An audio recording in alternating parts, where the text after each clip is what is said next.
आओ भैया।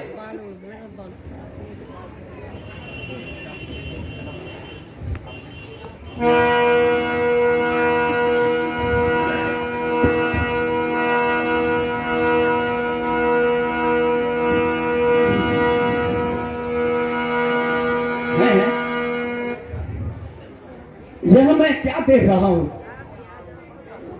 दूध और बड़का दूध। क्या जटा बनाई जाएगी? क्या ताज पहनने वाले शीश पर टूटने वाली जटा चढ़ाई जाएगी? ये क्या देख रहा है सुमंत? कहां पृथ्वी पर यह सोना, कहां वो उच्च सिंहासन,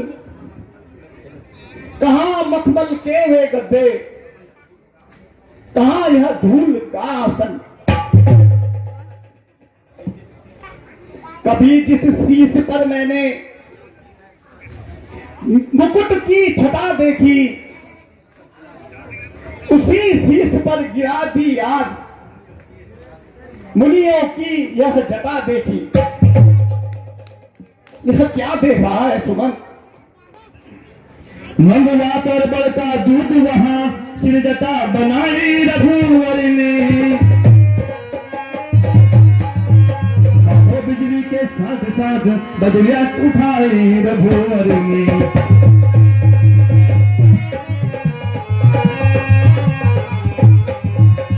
है नहीं शीश पर जटा दूध, या बल का ताज भी राजा है।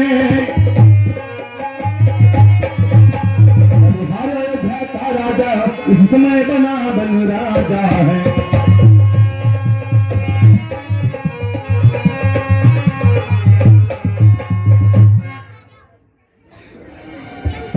भगवान,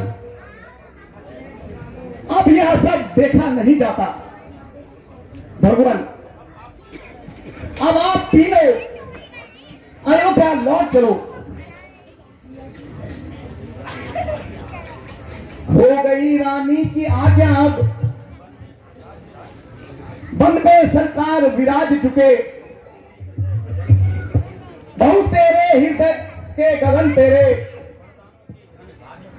वरदानों के घन गाज चुकी। अब चलिए महलों को चलिए, जनता जीवित हो जाएगी। अपने राजा को सभा मध्य अब वही मुकुट पहनाएगी। हे भगवान, अब आप लौट चलिए।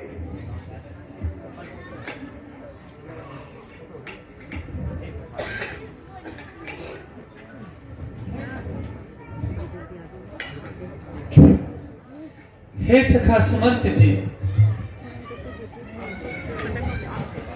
अब आप मेरी बातें ध्यान से सुनो। मंत्री मंत्री बूढ़े मंत्री, यदि हमको आप चाहते हैं तो हम उस चाहत के नाते तुमसे बस यही मांगते हैं। हे सखा, जितनी जल्दी जा सकते हो उतनी जल्दी घर जाओ। तुम 14 वर्षों के लिए अब राघव को बिसराओ तुम। भगवान,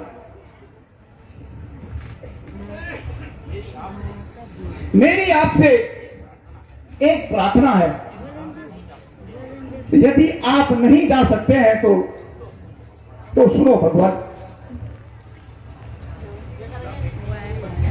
सीता बेटी को वन में हम रोते नहीं देख सकते, पत्तों पर कुसाओं पर सोते हम देख नहीं सकते। इसलिए इन्हीं को लौटा कर कुछ प्राण दीजिए कौशल को। यदि यह भी बन की ओर गई तो मरा समझिए कौशल को। भगवान, अगर आप नहीं चलते हैं तो बेटी सीता को ही अवधपुरी भेज दीजिए और अवधपुरी को डूबने से बचा लीजिए। हे सखा, आप उन्हीं से जाकर पूछ लीजिए। यदि वह जाना चाहे तो आप उन्हें अपने साथ ले जा सकते हैं। बेटी सीता, अब तुम ही अवधपुरी को डूबने से बचा सकती हो।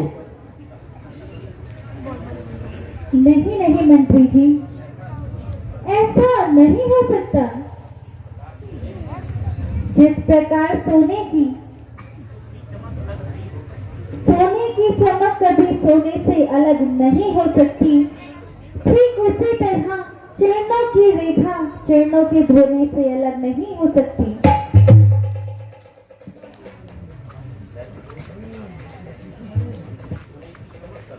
मंत्री, सोने की चमक कभी सोने से अलग नहीं हो सकती।